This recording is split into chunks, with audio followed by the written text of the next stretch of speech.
Hi, Tony. So awesome to talk with you today. So thank you so much for being here. My pleasure, buddy. Cool. First, I want to say congratulations on the first birthday of your daughter. Yes. Now, being a father for the first time in 30 years must be a little different and amazing, right? It's truly amazing. I have 5 kids and 5 grandkids, and my daughter is younger than all my grandkids. I have a 48-year-old daughter and a 1-year-old daughter. So, but yeah, no, it's, as you obviously, if you keep growing as a human being, you have more to give as you age, as long as you keep learning and growing and expanding. And so I'm just thoroughly enjoying this stage of life with her. She's just gorgeous. I love her to death. What advice would you have to say, like a new father? Sleep before they get here as much as you can. I think you got to decide what's most important that you want your child to have. For me, I want her to feel incredibly loved, but I also want, even at the earliest stage, for her to have the ability to self-soothe, the ability to not have to be stimulated all the time. We don't use electronics in any way with her. I use something, there's several different methods. One's called the Doman method. So she's learning to read already at 1 year old, and she's got a vocabulary of about 20 words, and she's very active, and we measure everything with her, how she's improving. So I think it just comes down to what's most important. To me, I want her to feel loved. I want her to know that life is not something that you demand something from. It's something you bring something to. Life's about contribution and growth. And as she grows up, I'm going to do that not only by demonstrating living that way, but also by what we reinforce her for. I want her to be really resourceful, so I want to give her as many tools as possible. So she's really learning some amazing tools at a stage of life when most kids would never have that option. And the brain is developed by how we stimulate it, as I'm sure you know. So Absolutely. She's being stimulated in all kinds of really wonderful ways. Oh, that's beautiful. That's beautiful. So let's get to your book.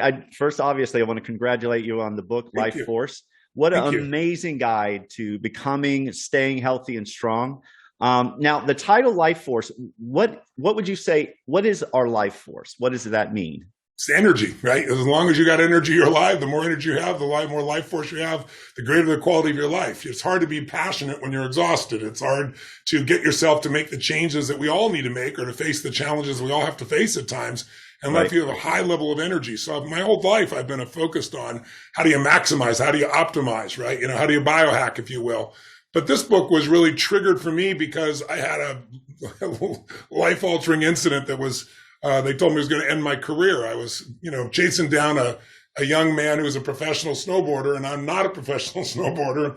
There are about 40 years between us, and I made a horrific crash. And when I woke up, I thought I broke my neck. Fortunately, I didn't. I tore all my rotator cuffs severely, as I know you know, and it was brutal. The pain was 9-9. So, I went to traditional doctors, good people. Right. All 4 of them said surgery, surgery, surgery. And I asked, what's the prognosis? They said, well, you may not be able to lift your arm above your shoulder. I just have to warn you, it could tear again. When I asked, what's the recovery rate? They said, you probably do rehab for 4 to 6 months. I was like, I can't be doing a one-arm seminar, the way I move and do Well, things. that your little clap wouldn't work. It just Yeah. And I kept asking them about stem cells because, I work, as you know, with some of the greatest athletes in history, the real goats of different industries.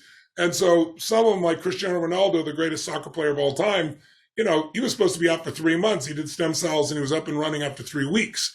amazing. But they all said, no, Tony, that might work for something little like an elbow or, something on your ankle, but it's never going to work for something this large.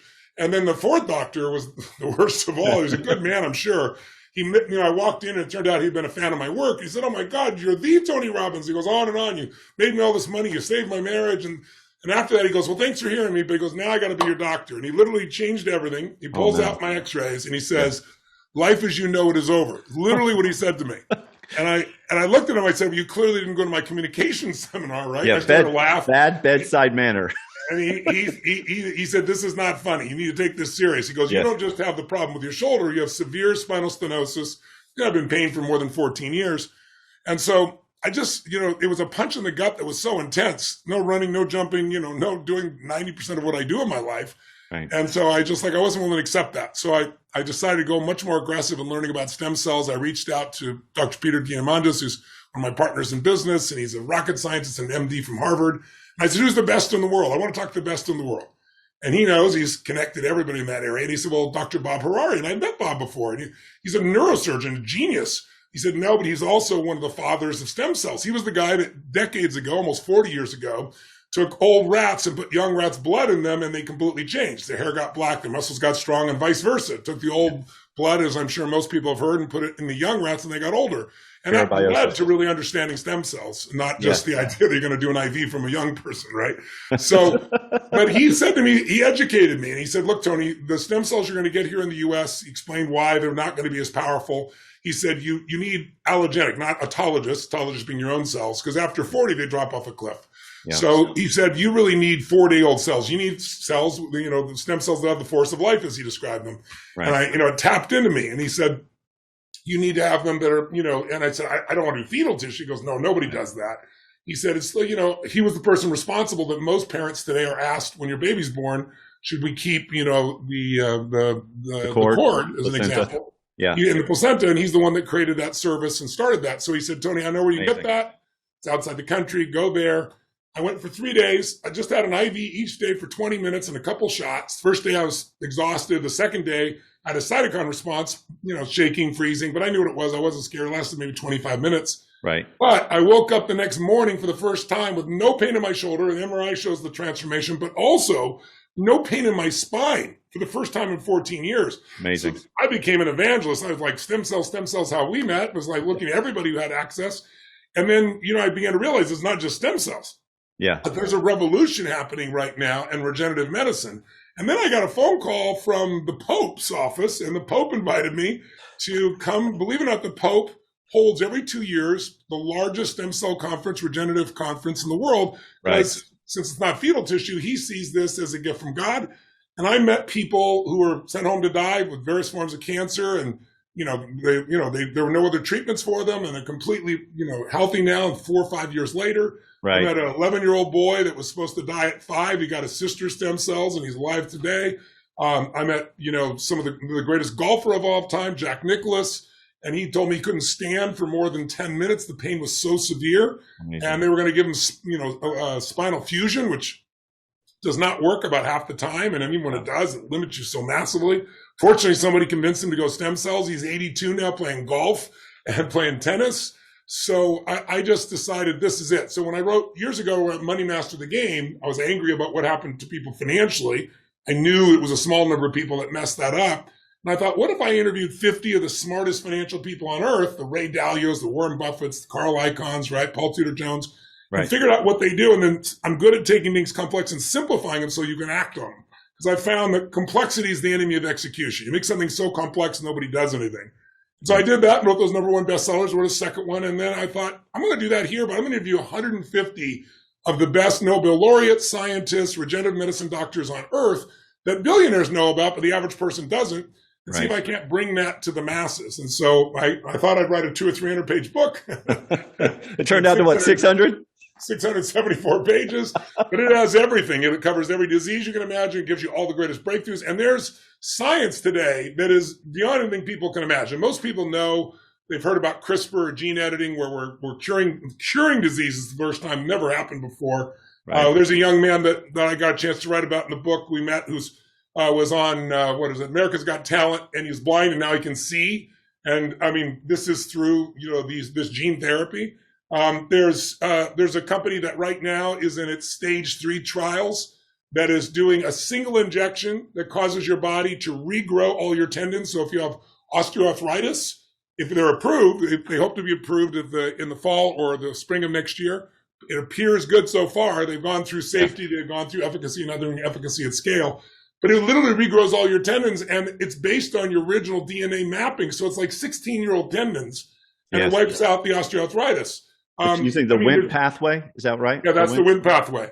Yeah. And then, I cover heart disease and cancer and stroke and Alzheimer's, because I also wrote this book not just for you, but most of us have family or friends that get in trouble. I get a call about every 2-3 times a month at least of somebody who's got a family member with cancer, and the old approaches, are questionable to say the least in their effectiveness and not only what they do to the rest of the body. So knowing what's cutting edge so they can compare, because everyone needs to understand the importance of getting a second opinion. Because today, it takes about 17 years to take a new breakthrough and get it all the way to the clinical level. But there are doctors on the cutting edge that know what they're doing, that have this expertise, and they're creating work that looks like miracles. And it's just because technology, just like we've seen with computers, it doubles, every year and a half and it cuts in price. Right.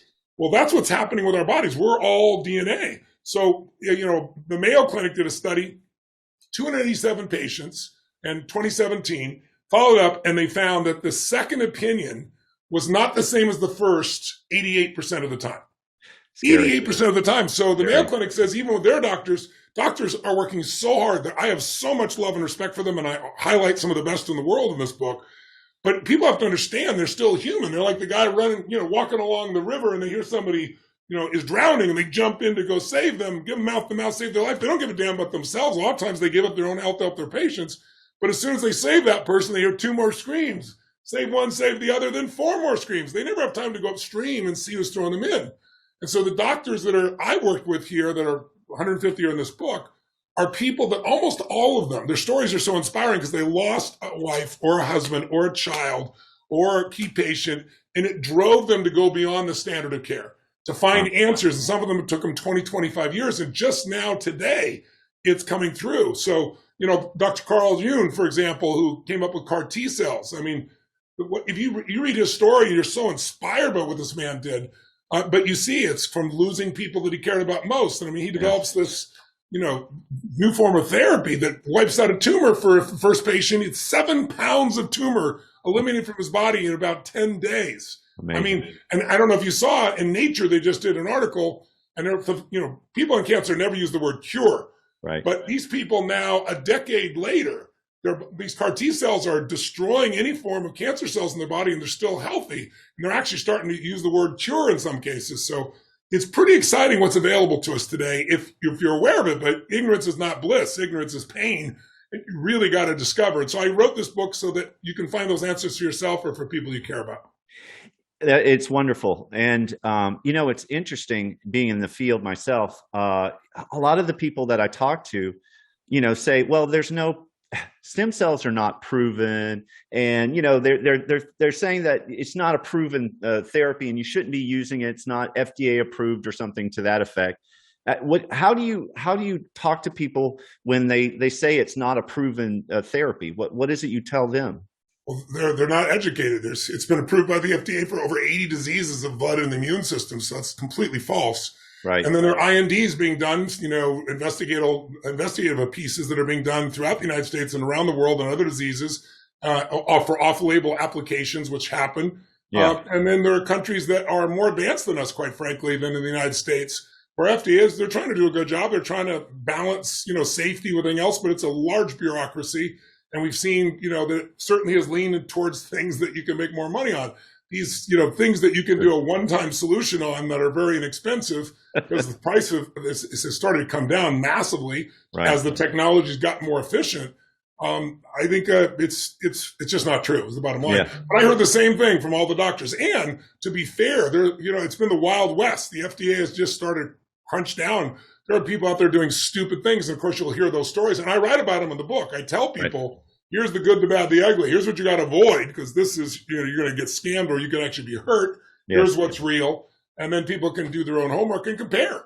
But like I said, all 4 doctors I spoke to told me there's no way in hell. And a week afterwards, I've got no pain, no problem with my shoulder, no recovery time. And it costs less than what it cost me to go through surgery. Exactly. So it's like, people just are uneducated. That's why I wrote the book. And the book, there's nothing in the book that's my opinion. It's all, I did just like in a financial book. Everything is from the best of the best, Nobel Prize winners, some of the best doctors on earth from Harvard, from Stanford, from around the world. Yeah, and that's what's awesome. If you haven't read the book or even gotten the book, you have to look at it. It's like such a wonderful guide to looking, and you can look at different conditions. You don't have to read it like a novel. You can take sections and concentrate on what you're looking to learn about. For example, like if you want to learn about epigenetics and genetics, you have a section on that. So you talked about genetic testing, for example, as well as, let's say, biological age. Tell us a little bit more about the importance of looking at those factors. I think some of the most important tests are, for example, cancer. Mm-hmm. I mean, most people have some concern in that area because it affects so many Americans. About 1 in 4 Americans will have an impact. Those numbers have, in some cases, risen for some forms of cancers, dropped for some others a little bit. But the challenge is the National Cancer Society did a 100,000 person study, and they found that if you get diagnosed with stage 3 or stage 4 cancer, you have an 80% chance of dying, which I prefer the 20% chance of living. But their point is well made. It's harder to turn it around. If you get it at stage 1 or 2 and you capture it there, you have anywhere from the 88 to 99.9% chance of living.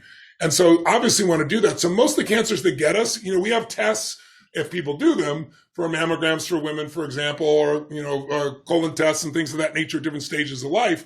Right. But the ones that get us are the ones we don't really test for. So again, here's another example of just an amazing breakthrough. A gentleman who lost his wife to cancer. They caught it late.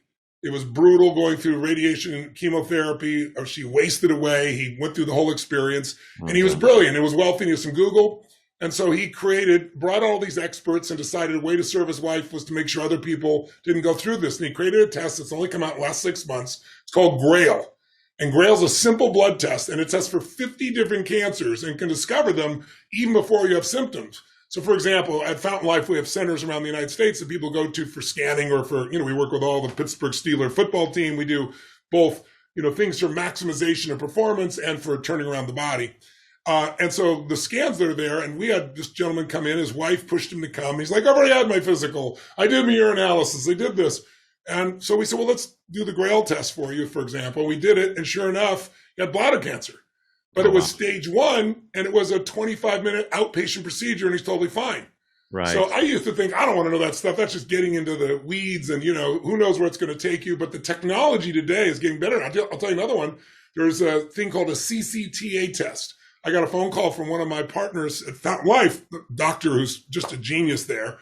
He built 12 hospitals and then eventually sold them because he was tired of disease care. He wanted to be preventative and he wanted to be regenerative. So he built Fountain Life, which I'm a partner in. So he called me up and, he's a very understated guy. Some people are hypesters. He never hypes anything. He's a guy that when he talks quietly and people lean in. So he calls me up and he says, Tony, he goes, I just want to tell you there's been a breakthrough, maybe one of the biggest breakthroughs in cardiology that I've seen in the last 10 years. And he said, I think you should take advantage of it. He goes, we've got first access. I said, what is it? He goes, well, you've had a CT scan before. And I said, yeah, I know what a CT scan is. He goes, well, if you look at them, even if you're a professional, they're hard to interpret. Yeah. And he said, they don't differentiate between soft plaques and calcified plaques.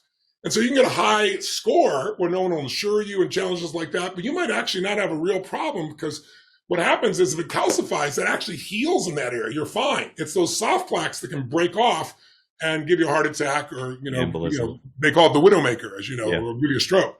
So he said, this device uses an AI and it literally digitally goes through and opens up every artery in your body and shows and seeks out, is it calcified or is it soft tissue, and gives you a score. And then it can predict a heart attack up to 5 years in advance. And then they've got multiple solutions that can prevent it for you. And I was like, wow. So I was like, I'm in, I'll come. Yeah. And what was interesting is my father-in-law was in town from Canada. Wonderful, man. The same care in Canada. Love that guy, by the way. He's amazing. Yes, you've met him. He's amazing. And so Pops is here. And I said, Pops, I said, he's turning 80. And I noticed in the last few years, everybody around him is like, well, you got to arrange your affairs. I mean, you don't know how long you're going to live. You're 80 years old. And the psychology of that in our culture, caused him to kind of lose that energy. So I said, listen, I'm going to go do this thing. I explained it to him. I said, you should come with me. You should do it as well. I said, because we both are going to have some soft plaques at this stage of life, but it's good to see how much, where, and then know what to do. Right. So I said, I'm in.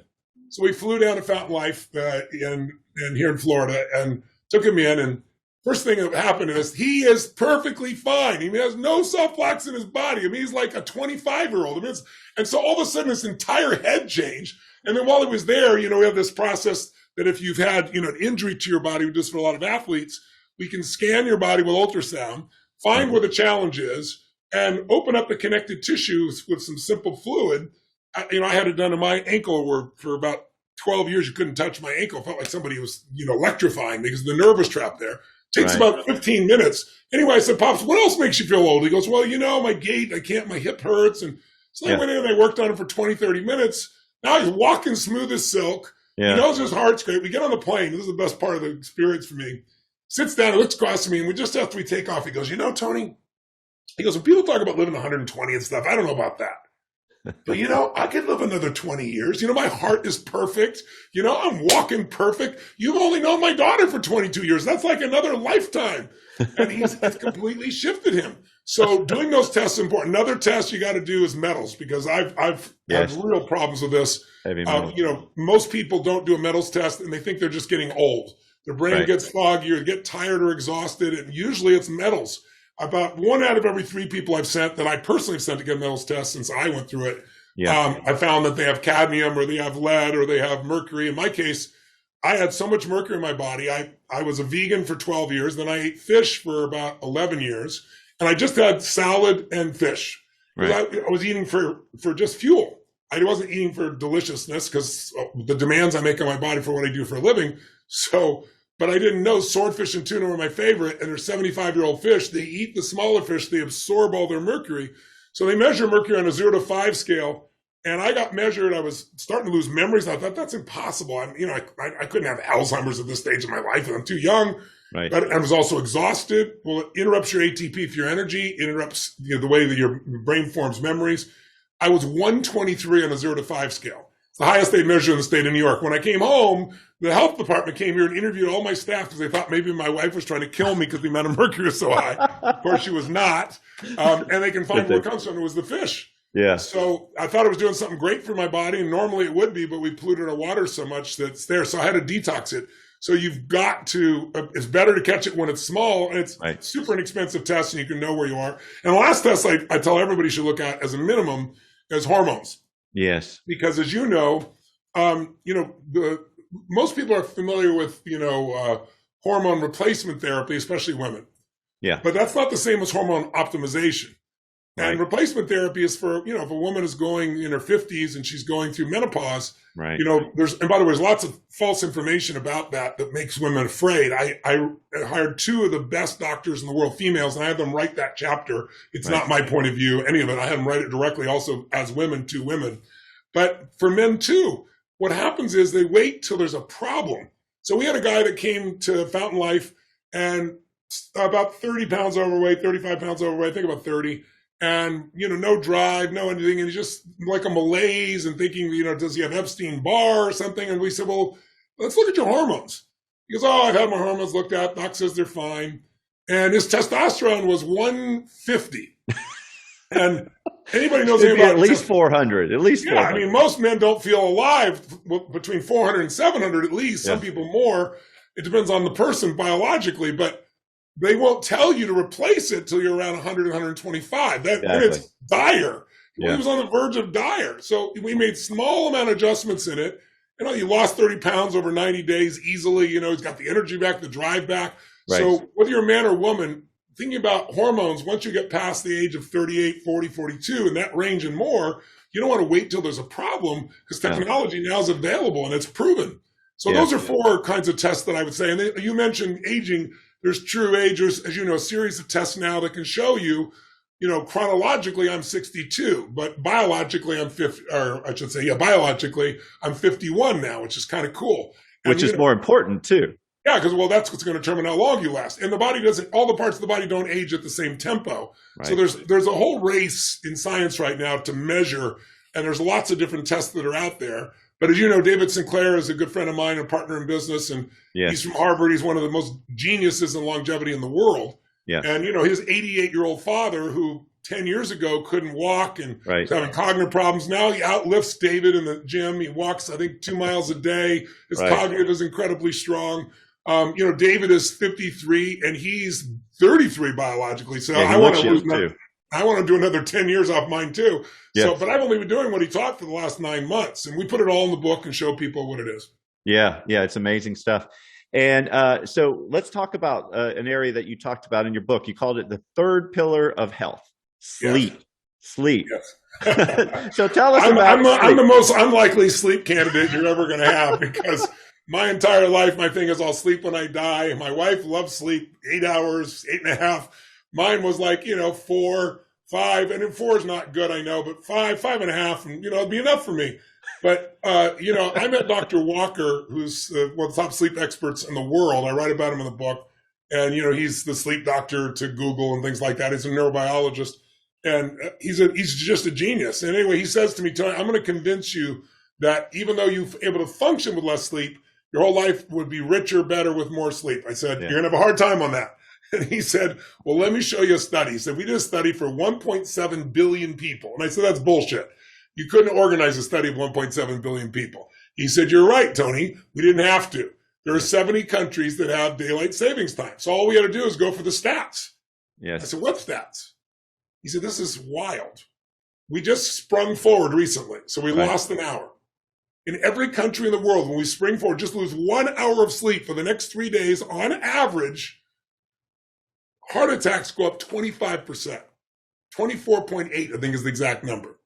And when we fall back, right, in the fall, and we get 1 extra hour of sleep, we see heart attacks drop by 21% on average across those countries. Amazing. So, and he has statistics on traffic, everything else. He also has them on hormones. He shows how, a man that sleeps 5.5 hours or less is usually got the hormones of someone 10 years older than they are. Right. There's the intimacy side. Women need sleep even more than men because of their biochemistry, and their desire for intimacy changes radically. And there's some simple solutions. The most important part for sleep is getting to that deep sleep and that REM sleep. Right. And of course, there's lots of solutions, but the most simple ones is getting an eye mask or dark curtains.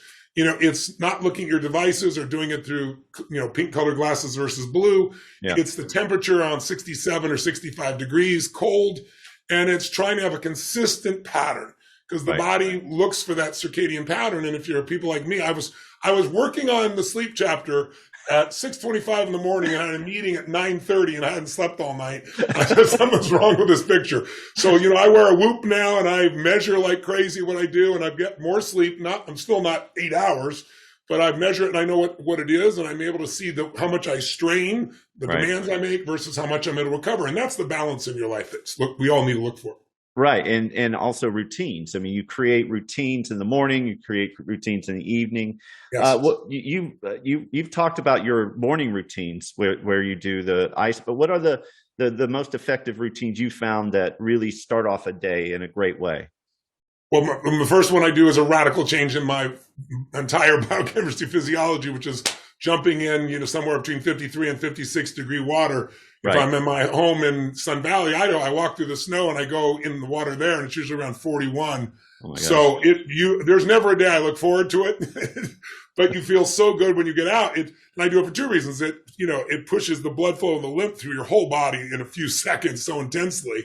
Right. But also it's the mental discipline for me of saying, I don't negotiate. Well, in a moment when I'm ready, it's like when I say go, we go. So I start with that. The second thing I do is I have a thing called priming. It's a form of meditation, but I just do 10 minutes. So there's no excuse not to do it. Sets me up for the day. And then the third thing I try to do, I do my workout. Then the fourth thing I try to do is leave a message for somebody that is a sincere compliment or expressing my caring. It's just the way I like to start my day. And I have so many people in my life that, one in the morning will not cover everybody that I know or have close relationships with. So I do that and kind of start the day. And then I try to attack whatever is most difficult. Because it's nice to get the most difficult thing done, then you get momentum for your day. But that's the general rhythm that I try to create. Now, you also discussed the power of mindset and 3 decisions that control our life. That was a big section of your book, as well as part that you did on the Audible book as well. You read that yourself too. Tell us about the importance of that. Well, it's really thinking about the power of your mind. The last 2 chapters of the book are probably the most important 2 chapters. Yes. Because you can eat right, do all the right things. And with your mind, you can change your biochemistry. You can make yourself sick.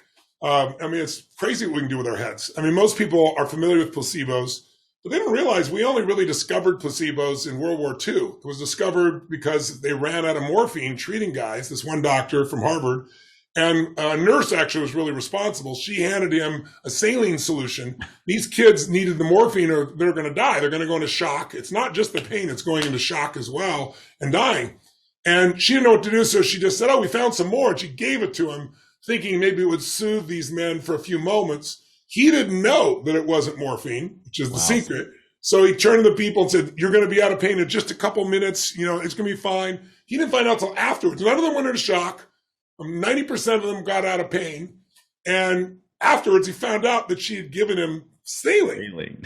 And so when he went back to Harvard after the war, he was the one who created all the studies that now are the basis of most contrastive examples where you're comparing a drug, to a placebo. And many times the placebo is more powerful than the drug, but you don't ever hear about that because those they don't make any money on a placebo. And there's also distinctions. The bigger the intervention on the placebo, the more you get convinced, the more powerful your body reacts. It's all about the power of the mind, believing.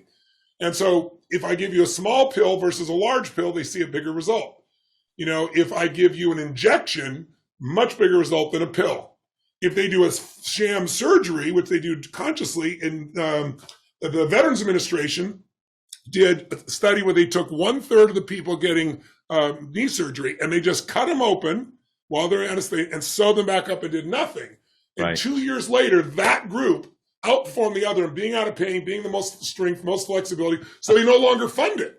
Right. So it's mind-boggling what the mind can do. And here's an even better one. So everybody's been so afraid of COVID, which has now magically disappeared. It was on front page of everybody now, and they're not measuring it the same way anymore, right? Right. They no longer measure cases, or they no longer measure whether tests. Now they measure hospitalizations, and they're making the distinction between died with COVID versus of COVID. Right. According to the CDC, it's about 94%.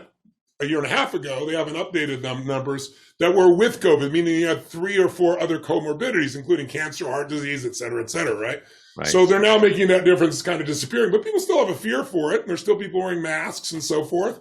And so one thing I ought to know is that according to the CDC, I put it in my book because it blew my mind, the number one thing that causes people to die of COVID, we all know, besides being extremely old and having a decreased immune capacity, is being obese or overweight.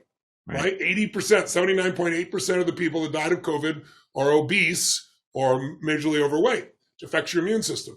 And no one talks about losing weight or exercising and the most basic things that people can do that we're all in control of. But the second one, which blows my mind, according to the CDC, is anxiety and fear.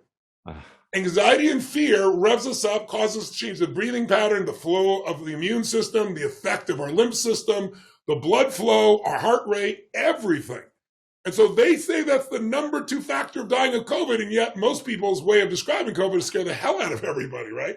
So it's really important to take control of your mind. How do you do that? You alluded to, there's 3 decisions we're making every moment we're alive. And you can test this. Your viewers who are listening in or viewing in can try it right now with me. And by the way, when I say we're making these decisions, most people make these decisions unconsciously. About 48% of all human behavior, including thoughts, are habitual. People have the same thoughts today they had yesterday, so they have the same emotions, they have the same actions, right?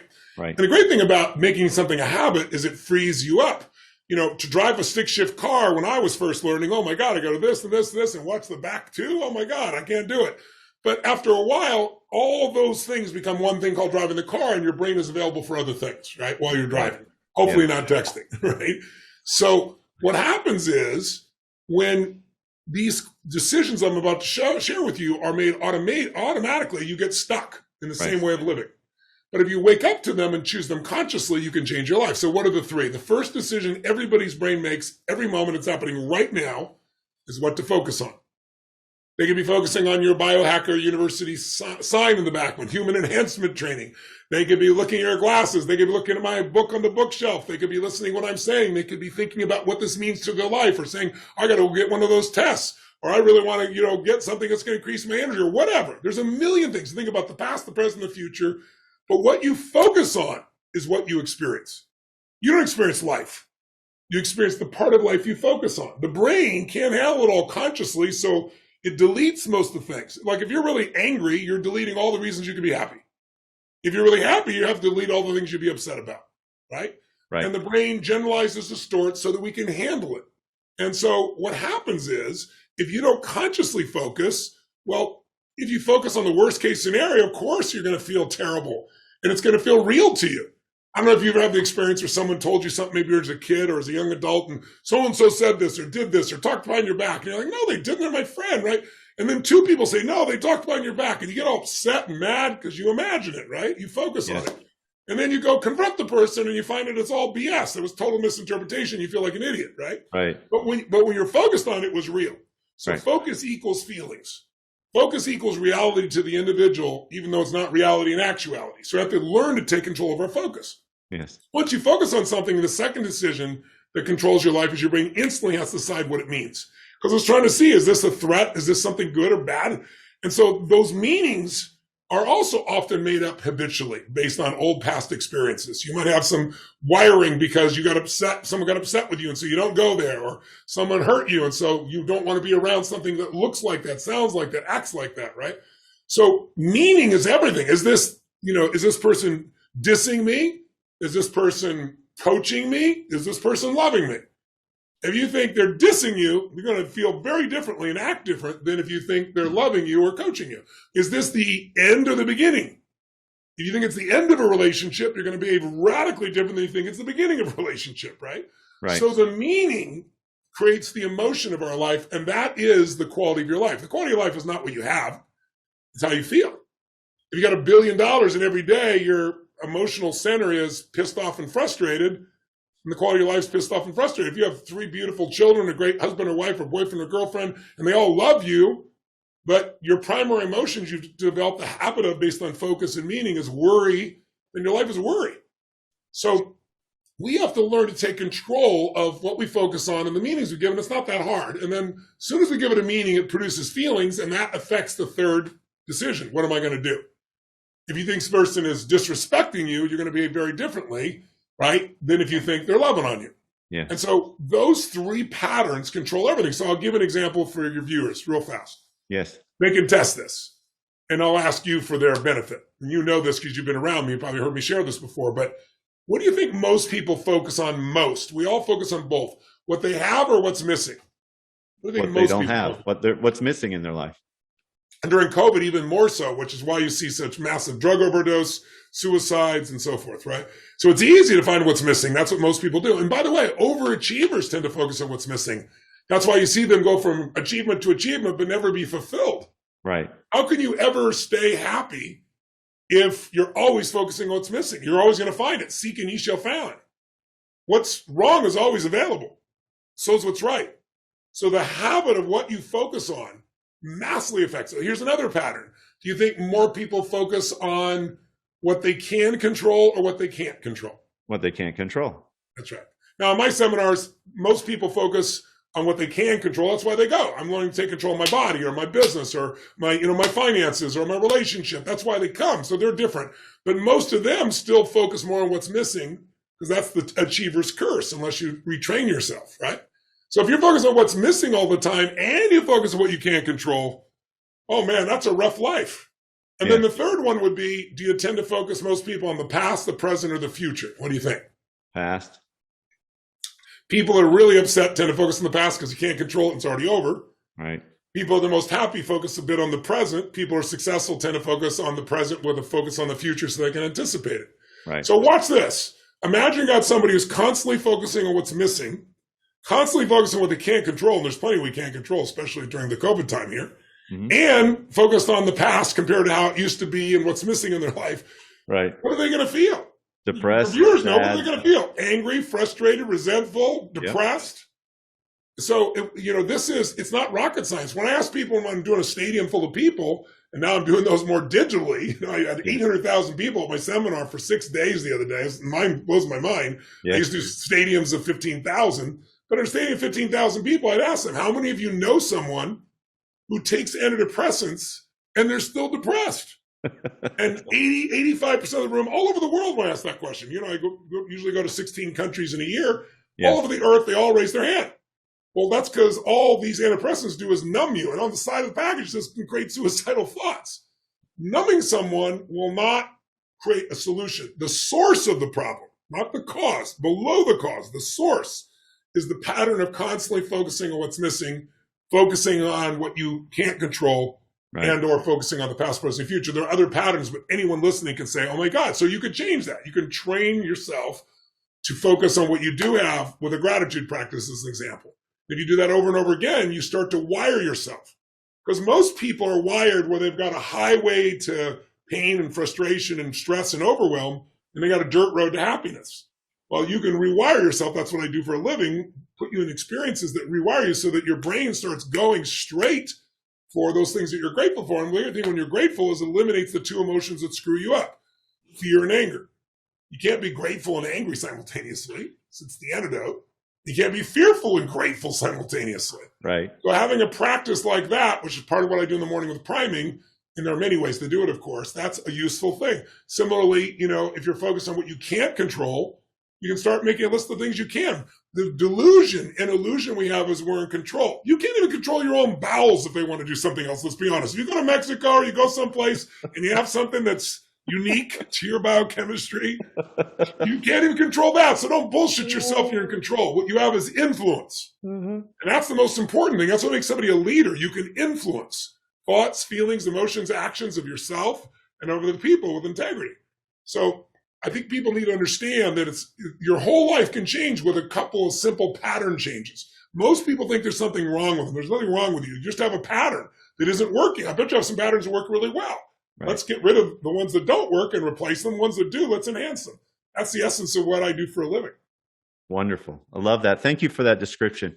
I know you're busy, and I want to thank you for spending the time. Thank you so much for being here. It was an honor to talk to you and see you, and the information is invaluable. And if you haven't got the book, Life Force, please, please, please, you can get it on Kindle, which I love to do. You can listen to it. You can get it Audible as well as the paper copy. Got to go get the book. Go see Tony at his UPW. And you'll be very happy. Thank you so much, Tony. We appreciate it. Anybody, take good care of yourself. You too. Bye-bye. Bye-bye.